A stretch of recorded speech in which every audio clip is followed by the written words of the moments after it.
सहनावतु सहनौ भुनक्तु सह वीर्यं करवावहै तेजस्विनावधीतमस्तु मा विद्विषावहै। ओम शांति शांति शांति। वेदांत दर्शन की 88वीं कक्षा, वेदांत दर्शन के तृतीय अध्याय का तृतीय पाठ। पिछली कक्षा में हमने सूत्र संख्या 52 तक देखा था, जिसमें मुख्य बात यही थी कि इन उपासनाओं की एकता है, एक रूपत्व है, उपासनाओं का एक रूपत्व है और दो चीजों में भिन्नता देख करके उनको भिन्न ही समझ लें ये जरूरी नहीं है, क्योंकि समानता को देखते हुए भी भिन्नताएं होती हैं।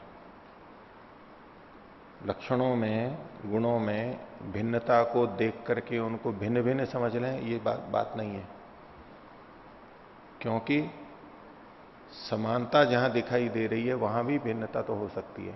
इसलिए समानता और भिन्नता इसके आधार पर, भिन्नता के आधार पर अनेकत्व और समानता के आधार पर एकत्व यहां समझ लेना मात्र इतने आधार पर, वो ठीक नहीं। उसके लिए तो श्रुतिलिंग आदि का आधार लेना होगा। और सब उपासनाओं का फल परमात्मा की प्राप्ति, ताद्विध्य यानी परमात्मा के गुणों का हमारे में आना ये है। इसलिए ये सब उपासनाएं बाहर से भिन्न भिन्न दिखते हुए भी एक है। यहां तक का हमारा हुआ था। तो इस पिछले पाठ में से किन्हीं को पूछना है तो पूछ सकते हैं। हाँ। ओम आचार्य जी, 203 पृष्ठ में जो 50वां सूत्र है, तो उसमें कहा हुआ है कि अनुबंधादिभ्य प्रज्ञांतर पृथक्त्ववत्। तो इसके भाष्य में से मैं देख रहा था तो ऐसे लगा कि अनुबंधादिभ्य ये तो हेतु है और प्रज्ञांतर पृथक्त्ववत् इसको प्रतिज्ञा के रूप में जैसे कि प्रस्तुत किया है, परंतु यहाँ पर सूत्र में तो वो दृष्टांत के रूप में है, क्योंकि उसमें वत शब्द पड़ा हुआ है।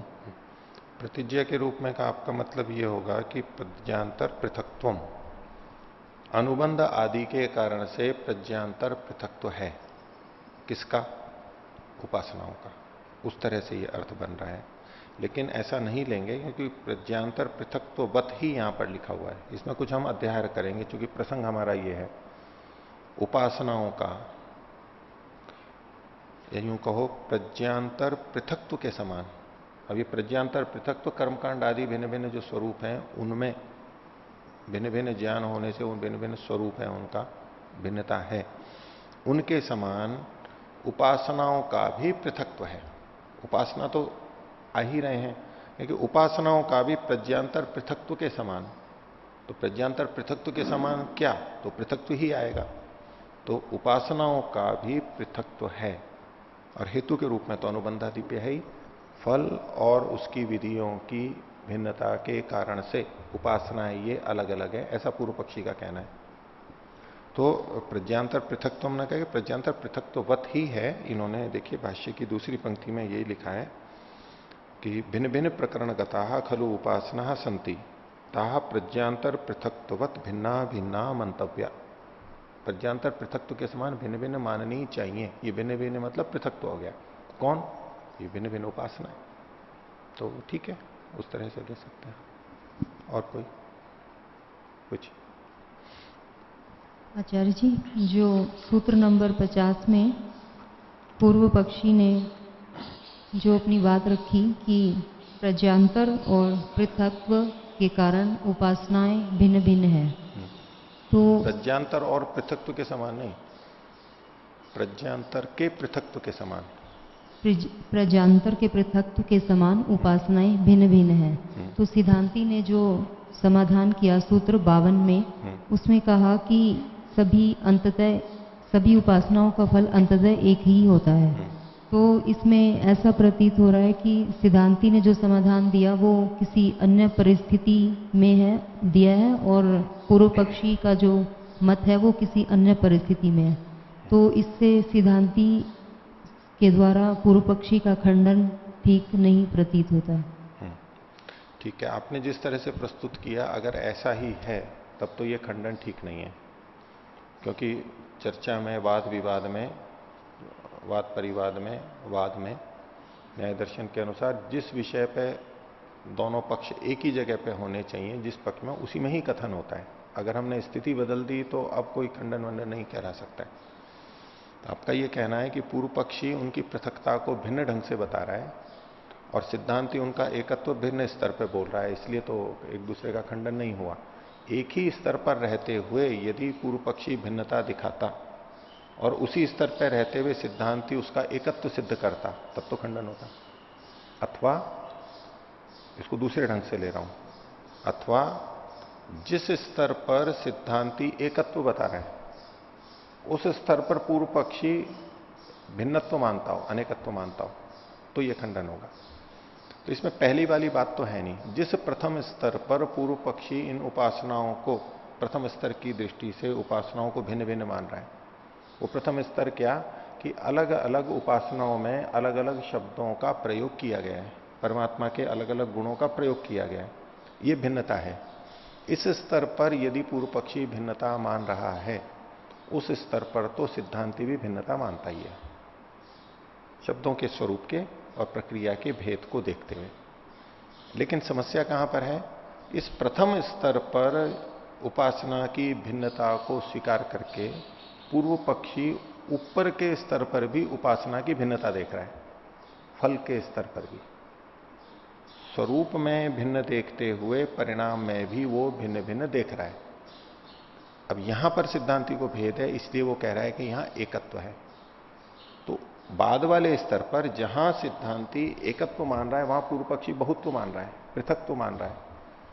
इसलिए सिद्धांति ने कहा कि यहां पृथकत्व नहीं है, एकत्व है, ऊंचे स्तर पर जाके।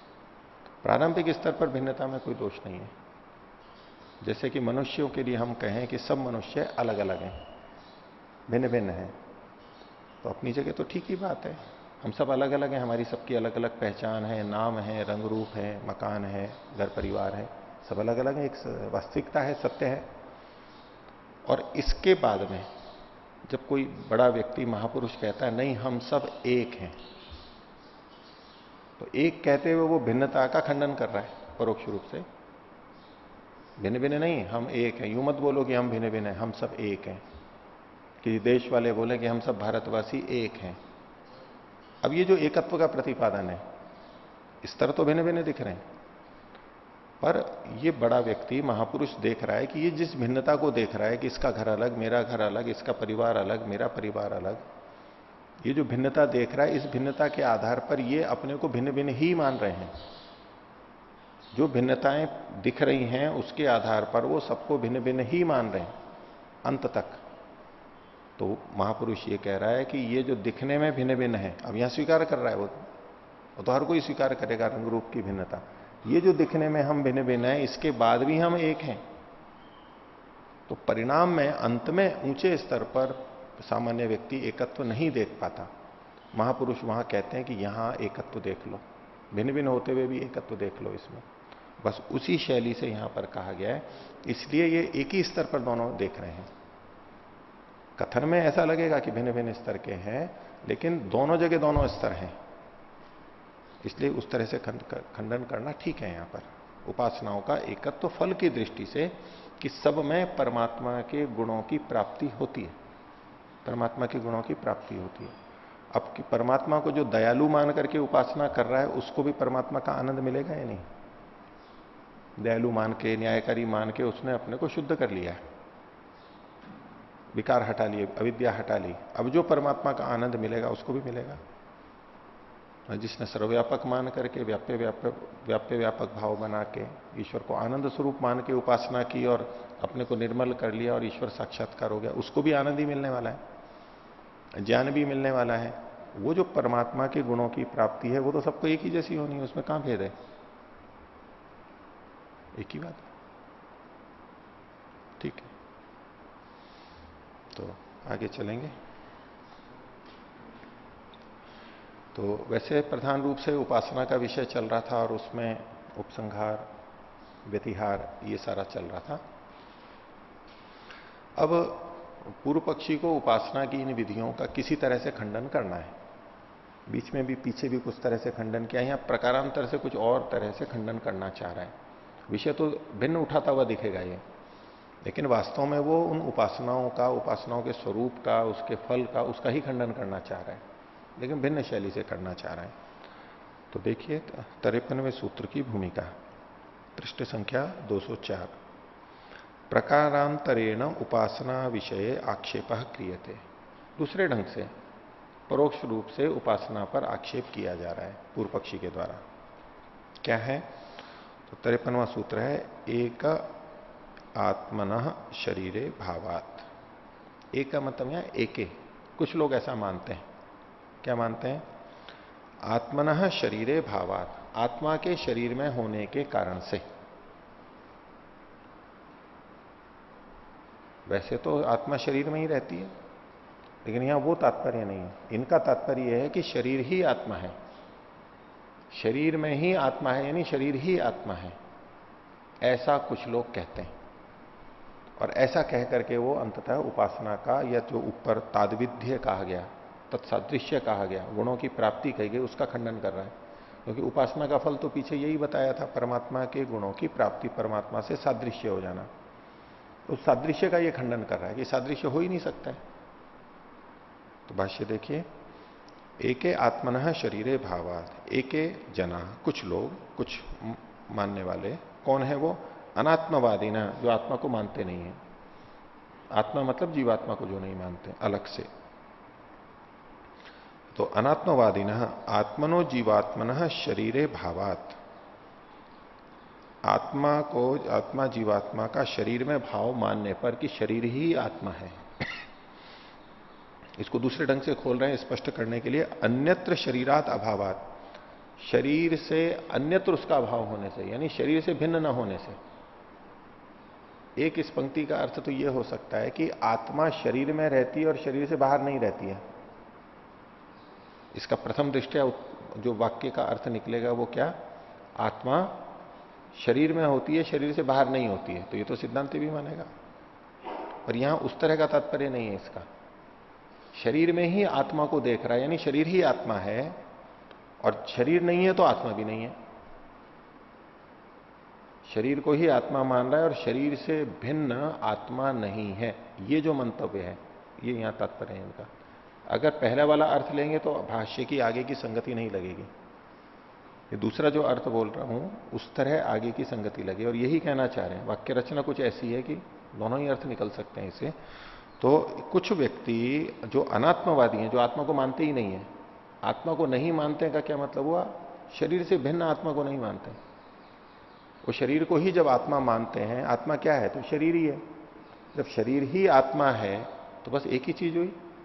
जो आत्मा को मानते हैं वो शरीर और शरीर से भिन्न आत्मा, भिन्न मतलब बस पृथक, दूसरी जगह पे ऐसा तात्पर्य नहीं, भले ही शरीर में है लेकिन शरीर और शरीर से भिन्न मतलब पृथक अस्तित्व, पृथक वस्तु है वो। ऐसे दो मानते हैं, ये आत्मवादी कहलाएंगे। जो अनात्मवादी हैं वो आत्मा को तो मानते नहीं है, केवल शरीर को ही मानते हैं। तो उनसे पूछो कि आत्मा क्या है, तो बोले शरीर ही तो आत्मा है। वो दोनों में भेद नहीं करते। तो ऐसे जो मानने वाले हैं उनके लिए कथन किया जा रहा है। तो एके जना अनात्मवादिन आत्मनो जीवात्मन शरीरे भावात, अर्थात अन्यत्र शरीरात अभावात, शरीर से भिन्न आत्मा नहीं है, ऐसा जो मानते हैं। क्यों क्यों मानते हैं वो? उसके लिए उनका हेतु है, यतः शरीरे ही तस्य प्राण चेष्टन जित्वादि गुणा उपलभ्यन्ते।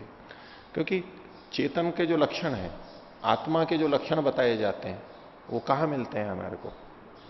शरीर में ही तो मिलते हैं। चेतना के क्या लक्षण है? वैशेषिक दर्शन देख लीजिए, या न्याय दर्शन में भी सुख दुख इच्छा द्वेष प्रयत्न ज्ञान आदि वो भी ले लीजिए, और श्वास प्रश्वास निमेष उन्मेष इत्यादि जो वैशेषिक दर्शन में कहे गए, ये लक्षण कहां पर मिलेंगे? तो इन्होंने कहा प्राण, यानी जो श्वास आदि चल रहा है, श्वास आदि चलता है तो हम कह लेते हैं कि आत्मा है यहां पर, तो प्राण हो गया। दूसरा चेष्टन, चेष्टन यानी क्रियाएं, विभिन्न चेष्टाएं जो हम करते हैं, जहां चेष्टाएं हो रही हो तो हम कह देते हैं ना आत्मा है यहां पर। ये किसका लक्षण है? चेतन का लक्षण है ये। और जित्वादि, जित्व मतलब जाननापन, ये जानने वाला जय है तो जाननापना, ज्ञाता, ज्ञातृत्व, ये कहां पर होता है? शरीर में ही तो होता है। शरीर से भिन्न यहां किसी का ज्ञातृत्व होता है क्या? आसपास की चीजों में ज्ञातृत्व होता है क्या? इसमें ज्ञातृत्व होता है क्या? पता ही नहीं लगता है, ये नहीं जानते, हम जानते हैं। तो ये शरीर के से सीमित ही प्राणन, चेष्टन और ज्ञातृत्व आदि देखे जाते हैं, शरीर में ही देखे जाते हैं, शरीर से बाहर नहीं देखे जाते। तो शरीरे ही तस्य प्राण चेष्टन जत्वादि गुणा उपलभ्यन्ते न शरीराद अन्यत्र लिंगम दृश्यते। ये जो लक्षण है शरीर से भिन्न नहीं देखे जाते। तस्मात् शरीराद व्यतिरिक्तो भिन्नो व आत्मा नास्ति, इसलिए शरीर से भिन्न आत्मा नहीं है, पृथक आत्मा नहीं है, शरीर ही आत्मा है।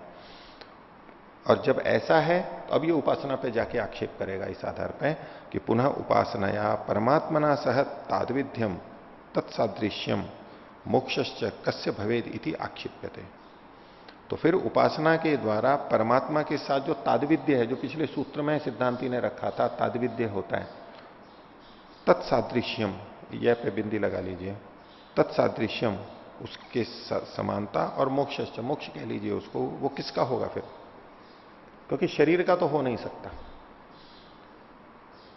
मुक्त आत्मा भी जो शरीर छोड़ करके जा रहा है तो शरीर तो यहीं पर ही है, शरीर को तो अंतिम क्रिया कर दी जाती है, जला देंगे और जो भी कुछ करेंगे वो जीर्ण शीर्ण हो जाएगा, मिट्टी में मिल जाएगा। उसमें ताद्विद्य या तत्सादृश्य कैसे आएगा? परमात्मा के समान चेतन कैसे बनेगा? ज्ञातृत्व कैसे आएगा? आनंद कैसे आएगा? ये तो आ नहीं सकता उसमें। क्योंकि शरीर ही आत्मा है, उनके मत में शरीर में ही ये सारे लक्षण दिखाई देते हैं, तो फिर ताद्विद्य वहां नहीं बन सकता। शरीर की गति तो हम देखते हैं बाद में। और जब ताद्विद्य नहीं बन सकता, ताद्विद्य तत्सादृश्य परमात्मा के जैसा बनना उपासना का फल बताया गया था, तो जब वो ही संभव नहीं है तो उपासना की भी क्या उपयोगिता है? उपासना भी व्यर्थ है। जिस लक्ष्य को आप कह रहे हो ऐसा हो जाएगा, वैसा हो ही नहीं पा रहा है, हो ही नहीं सकता, तो जो उपाय आप बता रहे हो वो व्यर्थ है। फिर इसका परिणाम नहीं आता है, वो उपाय व्यर्थ है, निरर्थक है। इस तरह से उपासना का खंडन कर रहा है। हो गया स्पष्ट? अब इसका समाधान करते हैं। समाधत्ते 54वां सूत्र, व्यतिरेकस तद्भाव अभावित्वात् न तो उपलब्धिवत। तो व्यतिरेक कहते हैं उसको विपरीत को, पृथक। ऊपर से आत्मा की अनुवृत्ति ली है आत्मनः, तो आत्मनः व्यतिरेक। भाष्य देखिए, आत्मनः इत्यनुवर्तते, आत्मनः शरीराद व्यतिरेक पृथक अस्तित्व विद्यते। आत्मा का शरीर से पृथक अस्तित्व है। अब यहां भी इस वाक्य रचना में पृथक अस्तित्व है, आत्मा शरीर से भिन्न है। उसका यह मतलब नहीं है कि शरीर से बाहर कहीं भिन्न है, पृथक है, भिन्न है, ऐसा नहीं है, शरीर के अंदर ही। तो आत्मा शरीर के अंदर ही शरीर से भिन्न है, ये व्यतिरेक के सिद्धांत प्रतिपादित किया, प्रतिज्ञा की। पृथक अस्तित्व विद्यते, कुतः, क्यों ऐसा माना? तो कहा तद्भाव अभावित्वात्, उस आत्मा के, तत् मतलब उस आत्मा के, भाव मतलब कुछ धर्म। कौन से धर्म? जो पीछे यहां पर बताए गए थे, प्राण चेष्टन जत्वादि जो धर्म भाव बताए गए थे, उन भावों का अभावित्वात्, अभाव होने से। शरीर में आत्मा के धर्मों का अभाव हो जाने से। कब? मृत्यु के बाद में। जीवित अवस्था में तो अंदर यहां दिख ही रहे हैं, जैसा कि पूर्व पक्षी कह रहा था, ये सारे लक्षण शरीर में ही दिखाई दे रहे हैं हमारे को, शरीर से बाहर दिखाई नहीं देते। तो इतना तो सत्य है, इसका तो कोई खंडन नहीं कर सकता है। तो कह रहे हैं कि ये जो चेतना के लक्षण आपके हैं, इनका अभाव भी शरीर में देखा जाता है। तद्भाव अभावित्वात्, इन भावों का अभाव भी देखा जाता है। कहां पर? मृत्यु के बाद में। नहीं, शरीर तो वैसा का वैसा पड़ा है यहां पर, प्राण चेष्टन और जत्वादि यहां पर अब नहीं है। इससे पता लगता है कि ये धर्म शरीर के नहीं है, ये धर्म शरीर से भिन्न किसी तत्व के हैं, और वही आत्मा है, चेतन तत्व है। इससे सिद्ध किया इन्होंने। तो व्यतिरेक है, यानी आत्मा शरीर से भिन्न है। क्यों? तद्भाव भावित्वात्, तद्भाव अभावित्वात् है, तद्भावाभावित्वात्। तो इसी को तद्भावाभावित्वात् को इन्होंने थोड़ा समास की दृष्टि से और शब्द को खोलते हुए लिखा है, उसको देखते हैं। तो तत्शब्देन आत्मानं परामृशति, तद्भावा भावित्व में जो तत् शब्द है, इससे किसका परामर्श हो रहा है, किसका ग्रहण हो रहा है? आत्मा का ग्रहण होता है, क्योंकि प्रसंग वही चल रहा है। ये तो सर्वनाम है तत्व। तो तत्शब्देन आत्मानं परामृशति, तस्य आत्मनः भावः। तो तद्भाव जो शब्द था उसमें तस्य भावः तद्भाव, तस्य कस्य, तस्य आत्मनः भावः, उस आत्मा का भाव। अभी आत्मा का भाव क्या है? तो भाव शब्द को आगे उन्होंने खोल दिया, चैतन्यम जत्वम प्राण चेष्टनादिकम तद्भावः। चेतनता, ज्ञान होना, प्राण आदि का, श्वास प्रश्वास का होना, चेष्टा आदि का होना, यही उसका भाव है, तद्भाव है। तो उस आत्मा का भाव, तस्य आत्मनः भाव, उस आत्मा के ये जो चेष्टा प्राण आदि धर्म है, ये उसका भाव हो गया। आगे तद्भाव से, उस भाव का, कौन से भाव है? तो चैतन्य जत्व प्राण चेष्टनादिकस्य, ये फिर खोल दिया उसको, भावों को, स्वरूप को बता दिया। चेतनादिकस्य अभावो यस्मिन, उसका अभाव है जिसमें, आत्मा के भावों का, लक्षणों का अभाव है जिसमें, यस्मिन तद्भाव अभावी, वो उसके भाव के अभाव वाला है। कौन है वो? तद्भावा भावी शरीरम। तद्भावा भावी का मतलब है शरीरम, शरीर को कह रहे हैं ये। तस्य तद्भाव भावी न, उस तस्य मतलब उस शरीर के, कैसा? जिसमें आत्मा के लक्षणों का अभाव है। तो तद्भाव भाविनो भाव तद्भाव भावित्वम, आत्मा के भावों के अभाव का भाव जिसमें है। ठीक है, भाव शब्द की जगह पहले धर्म ले लेते हैं। आत्मा के धर्मों के अभाव, आत्मा के धर्मों का अभावपना जिसमें है, तद्भावा भावित्व, त्व को खोल रहे हैं अभी ये। आत्मा के धर्मों का अभावपना जिसमें है, किसमें है? शरीर में। तो तद्भावा भावित्व ये शरीर के लिए संकेतित कर रहा है, उस पना, ऐसा होना पना। तो तद्भाव भाविनो भावस तद्भाव भावित्वम तस्माद हेतु, इस कारण से। क्यों? यतो ही शरीरम आत्मधर्म रहितम, क्योंकि शरीर आत्मा के धर्मों से रहित है। आगे पश्यतु तावत, देखिए ऐसा, मृतावस्थायाम चैतन्य जत्व प्राण चेष्टनानाम आत्मधर्माणाम भावो न विद्यते शरीरे। मरने के बाद में चैतन्य जत्व प्राण चेष्टा आदि ये जो आत्मा के धर्म हैं, इनका भाव शरीर में नहीं देखा जाता है। उपलब्धि वस्तु, लेकिन उस समय तदानीम रूपादि नाम शरीर धर्माणाम उपलब्धिवत, उपलब्धिवत मतलब अन्य धर्मों की तो उपलब्धि होती है। जो शरीर के धर्म हैं, रंग रूप आकार प्रकार लंबाई चौड़ाई भार आदि, जो कि जीवित अवस्था में भी थे, अब मृत अवस्था में भी हैं, ये तो विद्यमान है। कि शरीर के जो धर्म हैं वो तो जीवित अवस्था में भी थे और मृत अवस्था में भी हैं। जो शरीर के अपने थे वो तो मृत अवस्था में भी हैं, पर ये कुछ धर्म वहां पर नहीं दिखाई दे रहे हैं। इसका मतलब है ये शरीर के धर्म नहीं है, शरीर के अपने धर्म नहीं है, किसी और की उपस्थिति के कारण से ये धर्म यहां दिखाई देते हैं। न तो तेषाम चैतन्य जत्व प्राण चेष्टनादि धर्माणाम उपलब्धिर्भवती, मृत्यु के समय मृत शरीर में इन चैतन्य के धर्मों की उपलब्धि प्राप्ति नहीं होती है। तस्माद आत्मा शरीराद भिन्न चेतनो अस्ति, इसलिए आत्मा शरीर से भिन्न एक चेतन तत्व है। यदर्थो मोक्ष से उपासनायाश्च उपदेशो युक्त, उसके लिए आत्मा का, उस आत्मा के लिए उपासना का और मोक्ष का उपदेश संगत हो जाता है, किया जा सकता है, और वो ही किया गया है। तो पूर्व पक्षी के प्रश्न का, आक्षेप का ये उत्तर दे दिया गया। आगे देखिए 55वां सूत्र, उपासनायाम गुणानाम उपसंहार व्यतिहारो समाप्तो। अभी तक पीछे उपासना में जो उपसंहार और व्यतिहार किया गया था वो गुणों का किया गया था, परमात्मा के गुणों का, परमात्मा के विभिन्न गुणों का उपसंहार प्रतिहार किया गया था, इतने तक ही सीमित रखा था। अब आगे क्या कर रहे हैं? इदानीम उपासनायाम कर्मोपसंहार विषय प्रवर्त्यते, उपासना में कर्मों के उपसंहार की बात कही जा रही है। कर्म यानी विभिन्न क्रियाएं जो की जा रही हैं, उन क्रियाओं का भी उपसंहार हो सकता है।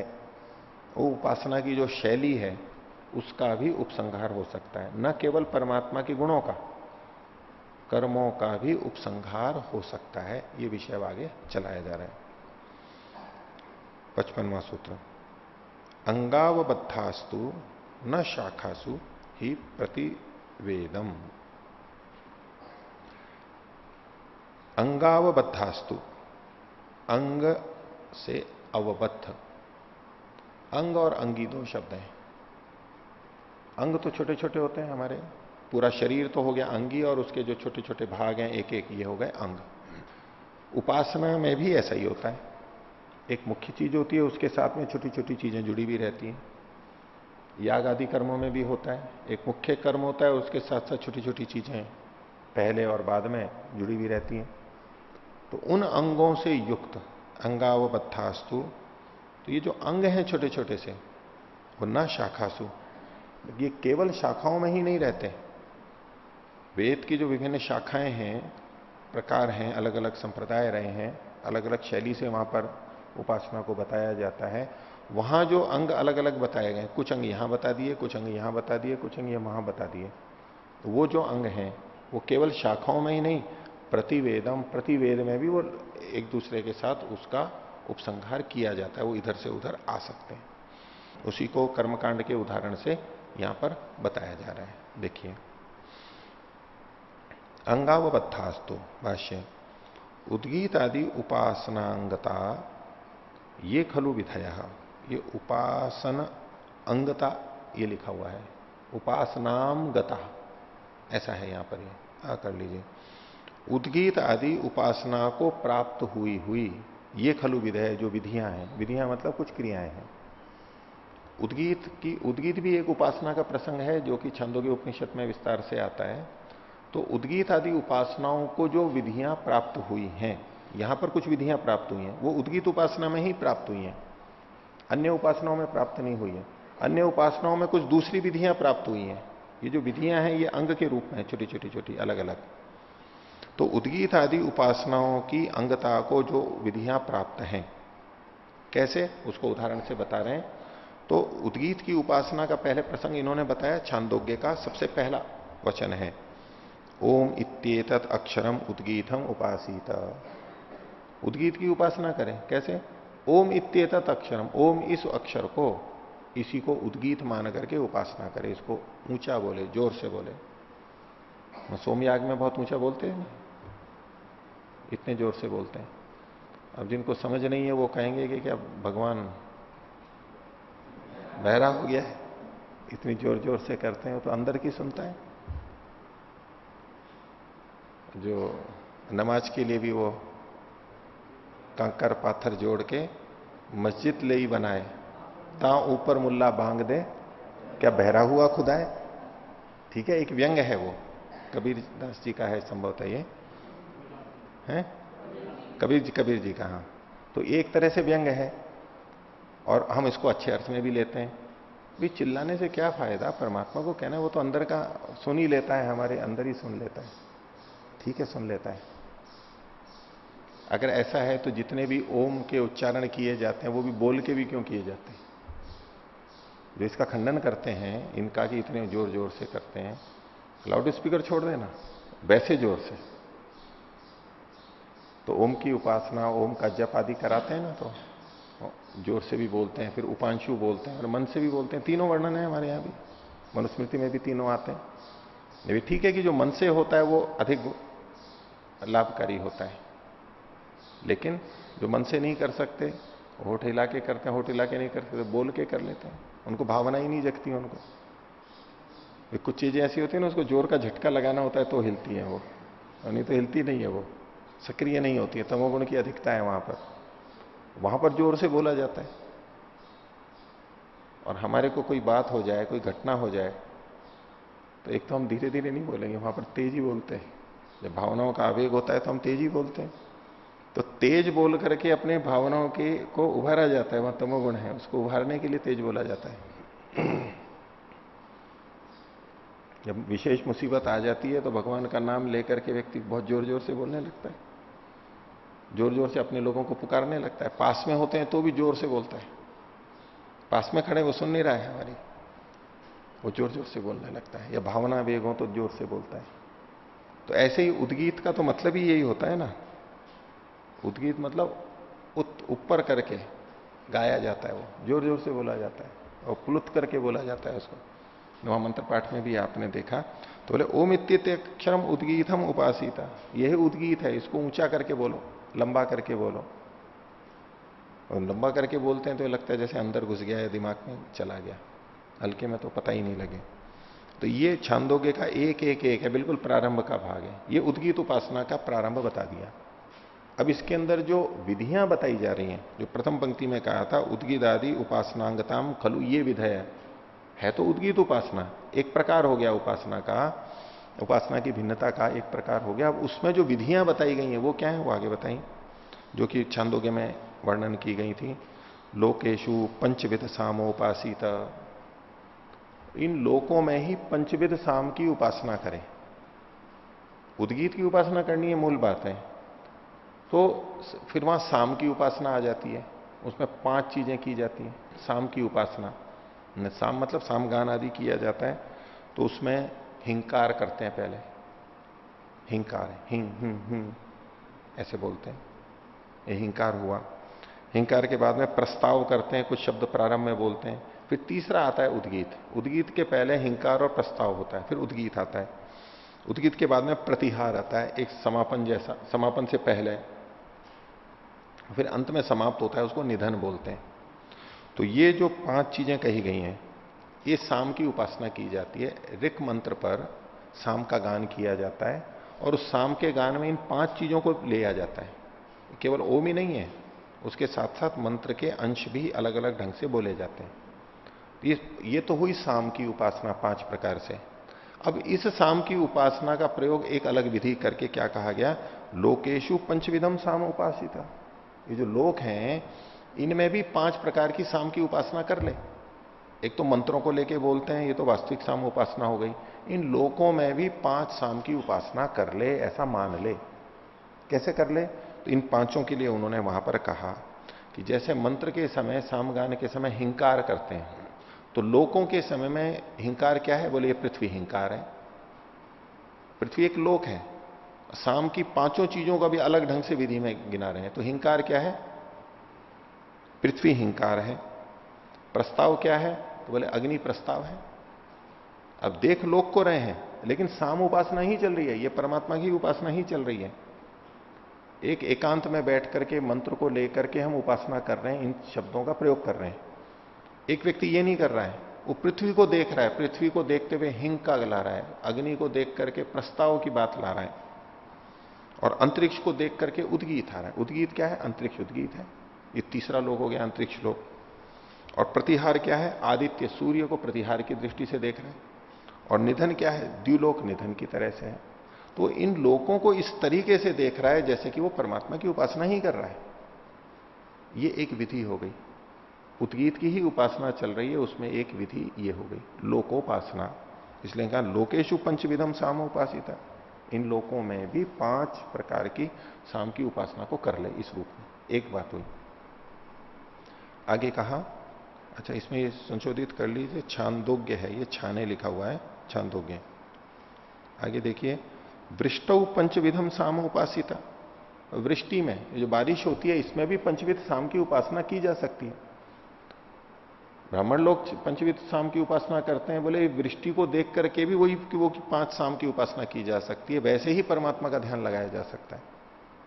तो वृष्टि को कैसे भेद उन्होंने किया, तो बोले पूर्ववात हिंकार, बारिश आती है उससे पहले पूर्व दिशा की पूर्वैया हवा आती है ना, पूर्ववात, पूर्व दिशा की बात, हवा चलने लगती है ठंडी ठंडी। ये ऐसे है जैसे हिंकार है।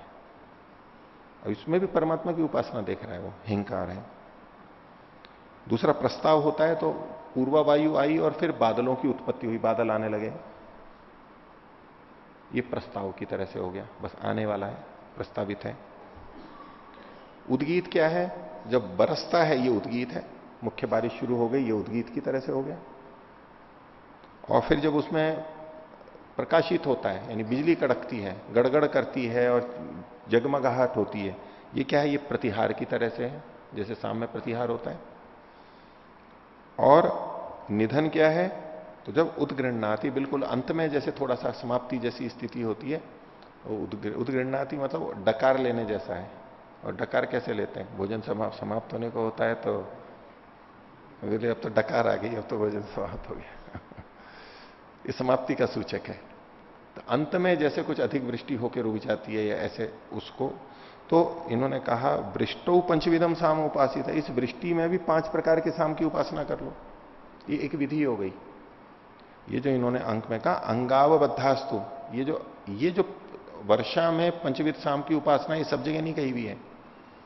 ये जो लोकों में पंचविध साम की उपासना कही गई है वो सब शाखाओं में नहीं कही गई है। कहीं कुछ कहा गया है, कहीं कुछ कहा गया है। ये अंग रूप में कथन किया गया। और देखिए ये छांदोग्य का ही उसके आगे का है, ऋतुषु पंचविधम साम उपासिता, ऋतुओं में भी पंचविध साम की उपासना कर ले। जैसे साम उपासना में 5 चीजें होती हैं हिंकार आदि, वो ऋतुओं में भी बांट दें। तो कैसे हिंकार को वसंत ऋतु मान लिया, हिंकार वसंत ऋतु प्रारंभ हो गया। वसंत ऋतु से ही जैसे देखिए वर्ष भी प्रारंभ होता है, वसंत ऋतु में नया वर्ष होता है, हम उसी तरह से स्वीकार करते हैं। सृष्टि का प्रारंभ, सृष्टि संवत का प्रारंभ आदि वसंत ऋतु के अंदर होता है। तो वसंत है ये हिंकार है, ग्रीष्म ऋतु ये प्रस्ताव है, और वर्षा ऋतु ये उद्गीत है, और शरद ऋतु वर्षा के बाद में जो समय आता है सितंबर अक्टूबर का, अभी सर्दी भी नहीं आती लेकिन थोड़ी अलग स्थिति, बारिश और सर्दी के बीच में शरद ऋतु वो प्रतिहार है, और हेमंत ऋतु जो ठंड होती है वो निधन के समान है। इन 5 ऋतुओं में भी वो इस तरह से देख रहा है जैसे कि पंच साम की उपासना कर रहा है। ये एक विधि हो गई, अलग शैली हो गई। तो लोक की हो गई, वर्षा की, वृष्टि की हो गई, और ऋतुओं की हो गई। ये अलग अलग विधियां हो गई। उपासना है वही है, पंचविध साम उपासना, लेकिन शैली अलग अलग हो गई। आगे देखिए, तो ये तो इन्होंने 3 प्रकार की बताई। ये छांदोग्य उपनिषद का हुआ। छांदोग्य उपनिषद सामवेद की उपनिषद है। ये छंदोग कहते हैं जो सामवेद वाले होते हैं, वो भी उद्गीत नाम से बोलते हैं ओम को। उद्गीत उनका एक पारिभाषिक शब्द है, उद्गीत बोलते हैं। अब इसके बाद में ऋग्वेद का ले रहे हैं, तो ऋग्वेद का सीधा नहीं है, लेकिन ऐत्रेय ब्राह्मण का इन्होंने वचन दिया। यहां भी उद्गीत की उपासना है, यानी अलग अलग वेद में है तो उद्गीत की उपासना, लेकिन शैली अलग अलग है, विधि अलग अलग है। अभी तक जो विधि बताई गई है छांदोग्य की यानी सामवेद की विधि है। ऐत्रेय ब्राह्मण का वचन दिया, उक्तम उक्तम इति वही प्रजा वदंती। ये जो प्रजाएं हैं ये उक्त उक्त कहते हैं। उक्त जैसे उद्गीत है ऐसे उक्त, उक्त शब्द भी इसी अर्थ को बताता है। उक्त कहते हैं उच्यते परितो भाष्यते। उच्यते माने बोला जाता है। कैसे? परितो भाष्यते, चारों ओर से बोला जाता है। ऐसे बोलते हैं जैसे चारों ओर से बोल रहे हो, सब जगह घूम रहा है, गूंज रहा है, ऐसे जैसे सब ओर से बोल रहे हैं खूब।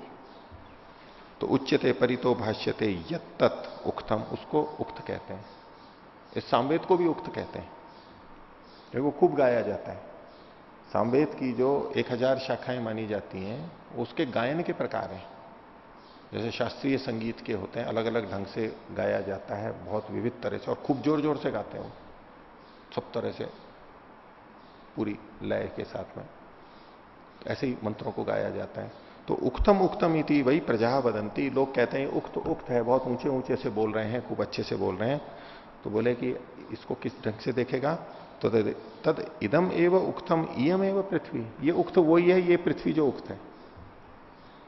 एक तो बोलने के दृष्टि से मंत्रों को कर रहे थे, वो एक उपासना के रूप में रहते, लेकिन उन्होंने उसको एक विधि क्या जोड़ दी, बोले ये पृथ्वी ही तो उक्त है। अब उस उक्त को ये पृथ्वी के ऊपर केंद्रित कर लिया।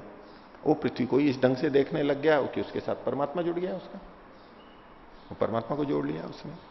पृथ्वी को देख करके परमात्मा का स्मरण आ रहा है, पृथ्वी को देख के परमात्मा की महत्ता का स्मरण आ रहा है, पृथ्वी की विशालता को देख करके लग रहा है कि देखो उस परमात्मा ने हमारे लिए कैसी व्यवस्था की, परमात्मा से जुड़ गया। ये उपासना शुरू हो गई। तो ये ऋग्वेद के अंदर, ऋग्वेदीय उप ब्राह्मण है ऐत्रेय आरण्यक का, इन्होंने कहा। आगे अब तीसरा है यजुर्वेद का कर्मकांड का, उसके लिए इन्होंने शतपथ ब्राह्मण का वचन दे दिया। बोले अयम वावलोक एशो अग्निश्चित। बोले ये जो लोक चिति बनी हुई, ये जो है वेदी, ये जो लोक है ये क्या है, ये चिनी हुई जो वेदी है ये लोक है पूरा। यजुर्वेद में कर्मकांडी होते हैं, कर्मकांड वाले याग आदि जो कर्म हैं वो करते हैं, भिन्न भिन्न चितियां यानी वेदियां बनाते हैं, उसमें आहुतियां देते हैं। तो एक तो उसको देख रहे हैं, तो बोले ये ही लोक है। उस चिति को भी लोक की तरह देखा जाता है। यज्ञ इस लोक की नाभि है, ये लोक के रूप में, एक प्रतीक के रूप में देखा जाता है। और उस यज्ञ को करते करते इस पृथ्वी को भी यज्ञवेदी की तरह से देख लिया जाता है। इस पूरी पृथ्वी को, इस लोक को, पूरे लोक को यज्ञ कुंड की तरह समझ लिया जाता है। जैसे वहां आहुतियां दी जाती हैं बड़े आदर से, अच्छी तरह से, लोगों के हित के लिए, ऐसे ही इस पृथ्वी का उपयोग अच्छी तरह से किया जाता है। जैसे उससे लाभ की आशा है, ऐसे इस पृथ्वी से भी लाभ की आशा है। इस पृथ्वी को इतना महत्व दे करके किया जाता है कि इसको यज्ञ कुंड की तरह से समझने लग जाते हैं। ये भी एक उपासना का प्रकार है। ये अथर्ववेद हो गया, यजुर्वेद हो गया, शतपथ ब्राह्मण का, यजुर्वेदियों का। तो इति छंदोगानाम बहुवृचाम वाजसनयी नाम भिन्न भिन्ना नाम वेद शाखा नाम संति। तो इस प्रकार से छंदोगानाम, ये छंदोग्य उपनिषद का यानी सामवेद का, बहुवृचाम बहुत सारी ऋचाएं जिसमें है, यानी तो ऋग्वेदियों का हो गया ये जो ऐत्रेय आरण्य का लिखा, और वाजसनयी नाम, वाजसनयी मतलब ये यजुर्वेद वालों का, भिन्न भिन्न वेद शाखाओं वालों का है। ते विधयस्तु, ये जो विधियां हैं भिन्न भिन्न शाखाओं में, जो ये विधियां हैं, ये मूल वेद की नहीं बताई थी इन्होंने। ब्राह्मण ग्रंथ है या तो उपनिषद कह लें, उपनिषद भी ब्राह्मण ग्रंथों के ही भाग हैं, तो उनके अंदर लिए शाखाओं को देते हुए कहा इन्होंने। तो ये जो चीजें हैं प्रतिवेदम शाखासु ही न, ये जो सारी चीजें हैं ये हर वेद में भी घटेंगी, इधर से उधर जा सकती हैं, केवल शाखाओं में ही नहीं, वेद में भी जा सकती है, यानी इनका उपसंहार किया जा सकता है। उसी को खोल रहे हैं, तत्तद वेद शाखासु ही न भवंती, ये केवल उन वेद की शाखाओं में ही नहीं होती है, प्रत्युत बल्कि सर्व शाखासु भवंती, सभी शाखाओं में होते हैं। जिस शाखा में इन विधियों का वर्णन है उसी शाखाओं में इनका प्रयोग होगा, ऐसा नहीं है इसका यहां पर इसका वहां पर, ऐसा नहीं। इस शाखा का उधर और उस शाखा का इधर, उपसंहार और प्रतिहार दोनों ही तरह से ले सकते हैं, आना जाना इधर उधर सब हो सकता है।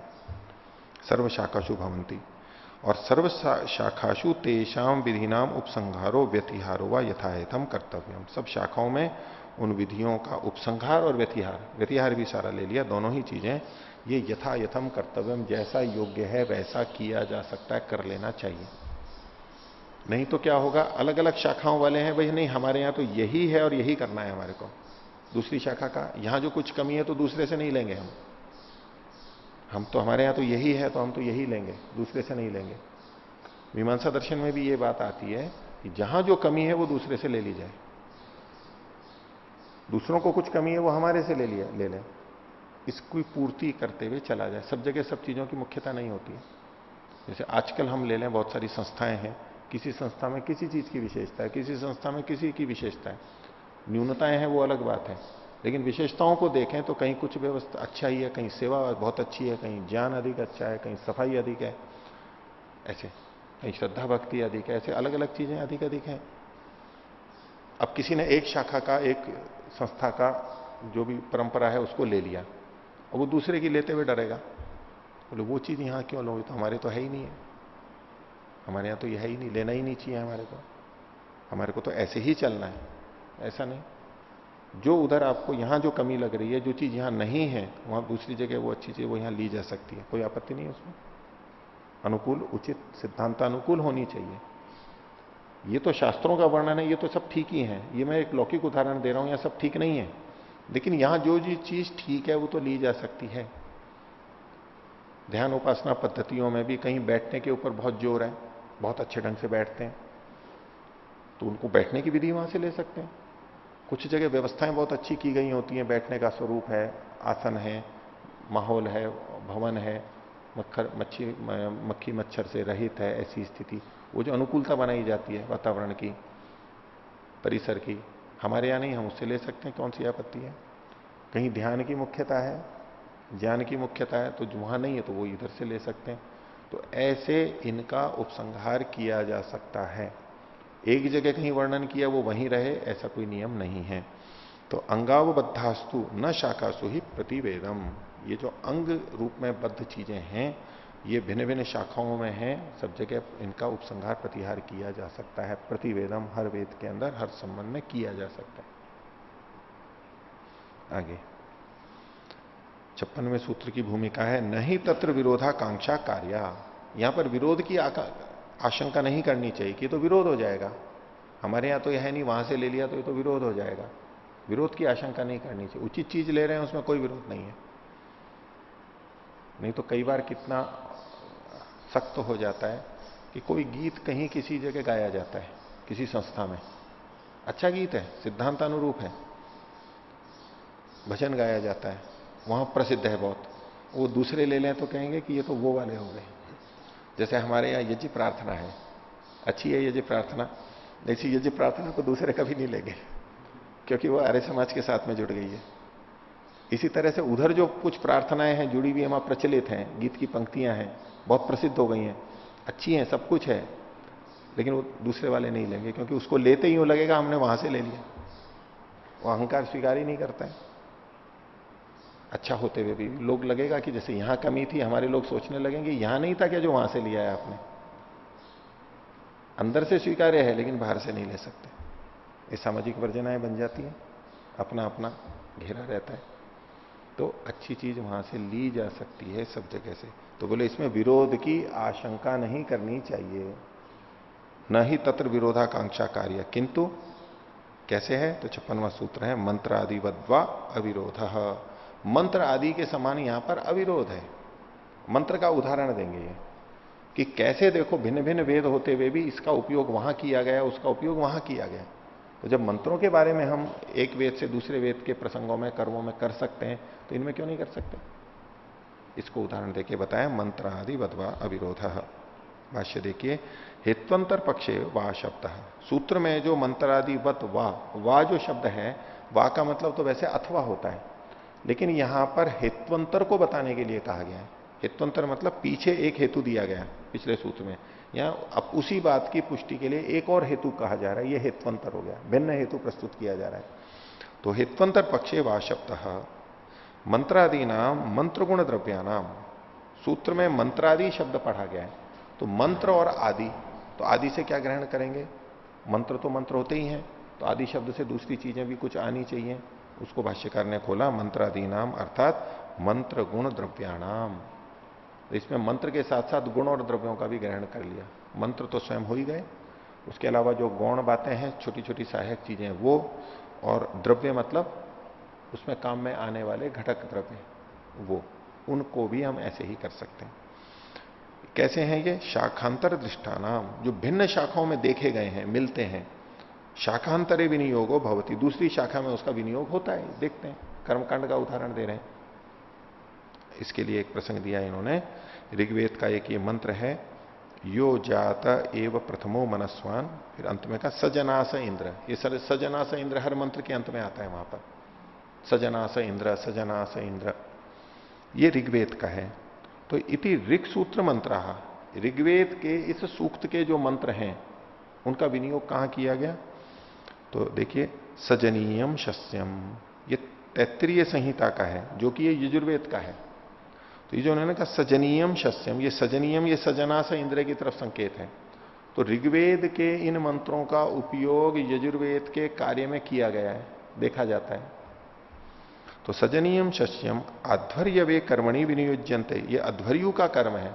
अध्वर्यु जो एक ऋत्विकों में जो एक ऋत्विक होता है जो कि यजुर्वेद से संबंधित होता है, तो अध्वर्य वे कर्मणि, अध्वर्यु से संबंधित कर्म मतलब यजुर्वेद से संबंधित कर्म, और ये मंत्र थे पहले वाले ऋग्वेद के, तो अध्वर्य व कर्म यजुर्वेदीय कर्म में इसका विनियोग देखा जाता है। नहीं तो कोई कह सकता था ना कि ये ऋग्वेद के मंत्र हैं, इनका यजुर्वेद के कर्मों में क्या लेना देना, ऋग्वेद के मंत्रों को वहीं पर ही रखिए, यहां यजुर्वेद के मंत्रों का ही विनियोग कीजिए।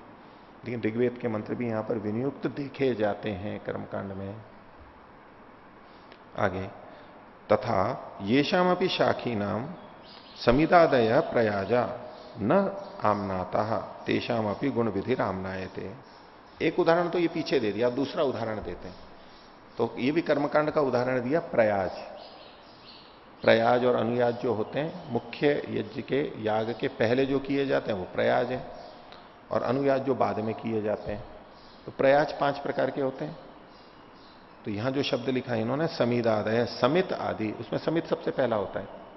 तो समित, तनुनुपात, इड, बरही और स्वाहाकार, ये 5 हो गए, 5 प्रयाज होते हैं।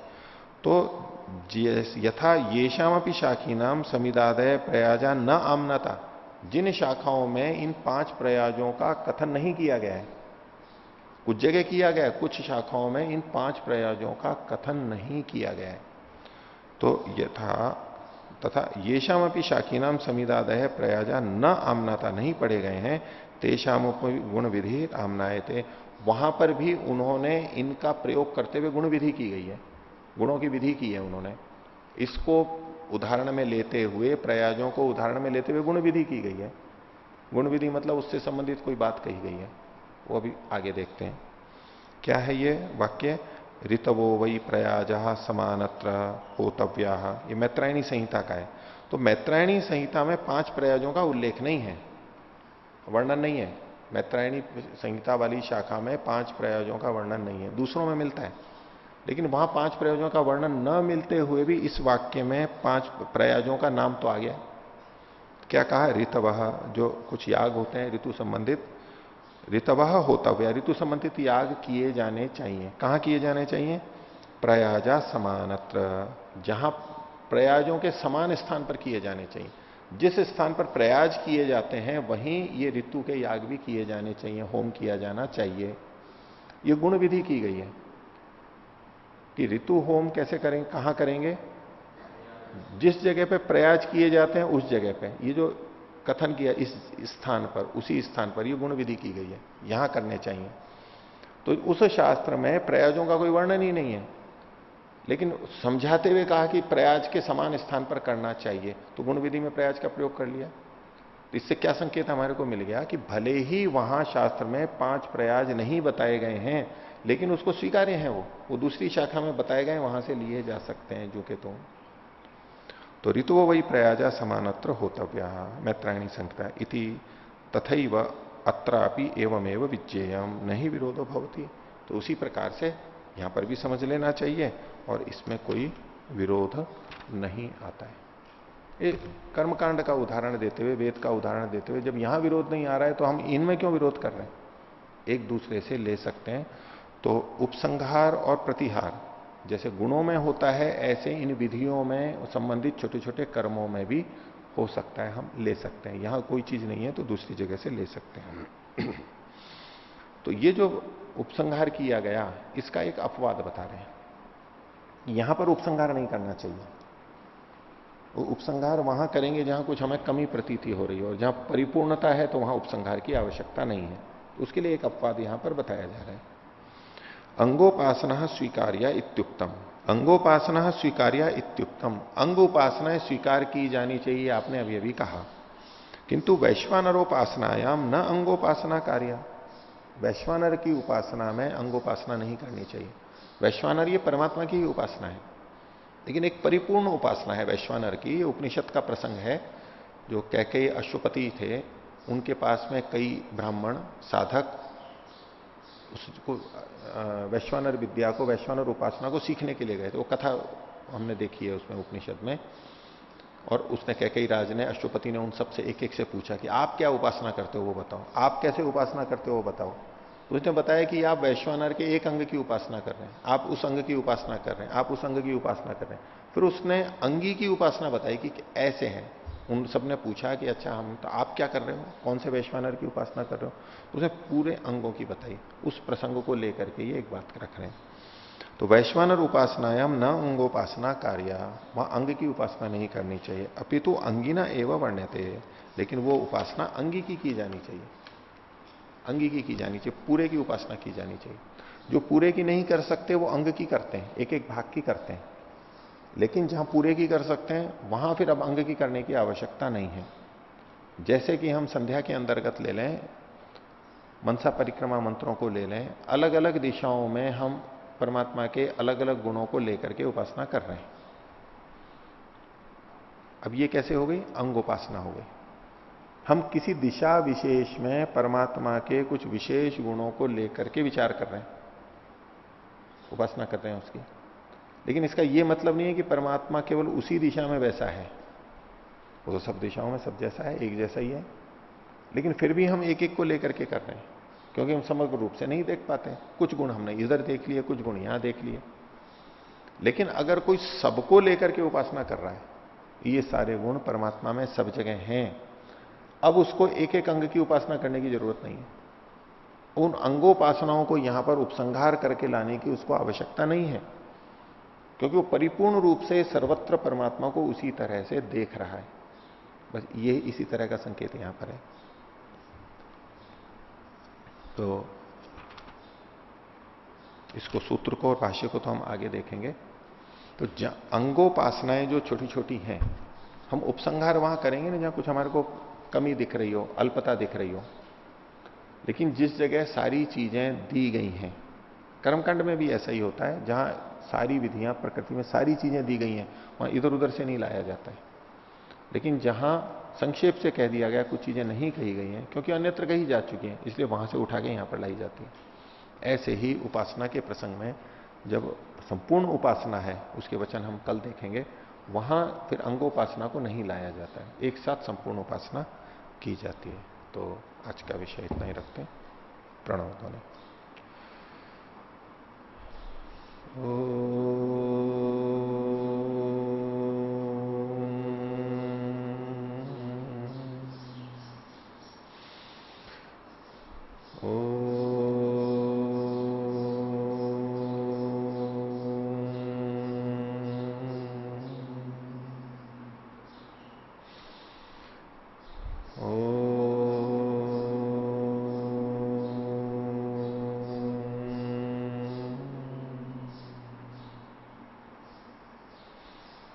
सभी को सादर विवादन।